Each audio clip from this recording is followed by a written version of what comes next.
আমি শুনলাম নাকি মধ্যম গ্রামে কম্বো পাড়ায় ফুড পিপল অক্কায়দা এখন পোলাও ছেড়ে বিরিয়ানি বিক্রি করছে না কি, তাই দেখার জন্য রেডি হয়ে বেরিয়ে পড়লাম। চলে আসলাম ব্যারাকপুর স্টেশন। ব্যারাকপুর থেকে ট্রেনে করে চলে যাই দমদম। দমদম থেকে হাবড়া লোকালে করে চলে আসি মধ্যম গ্রাম। তারপর চলে যাই কম্বোপাড়া। কম্বোপাড়া এসে দেখি আমাদের ফুড পিপল অক্কায়দা নিজের হাতে কিন্তু বিরিয়ানি কাটছে।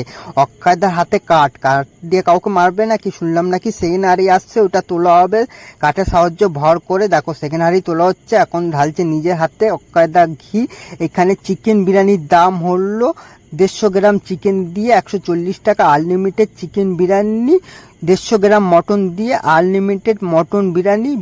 বিরিয়ানি ছাড়া কিন্তু অক্কায়দা 3টে 3:30টার পর পোলাও বিক্রি করছে। অক্কায়দার দোকান দিয়ে নিয়ে নিয়েছি 150 গ্রাম মটন দিয়ে 200 টাকা দিয়ে আনলিমিটেড মটন বিরিয়ানি। আমি এখন মটন বিরিয়ানিটা রিভিউ দেবো। তোমরা মিনি ব্লগ দেখার জন্য চ্যানেলটা গিয়ে সাবস্ক্রাইব করো এবং ফলো করো।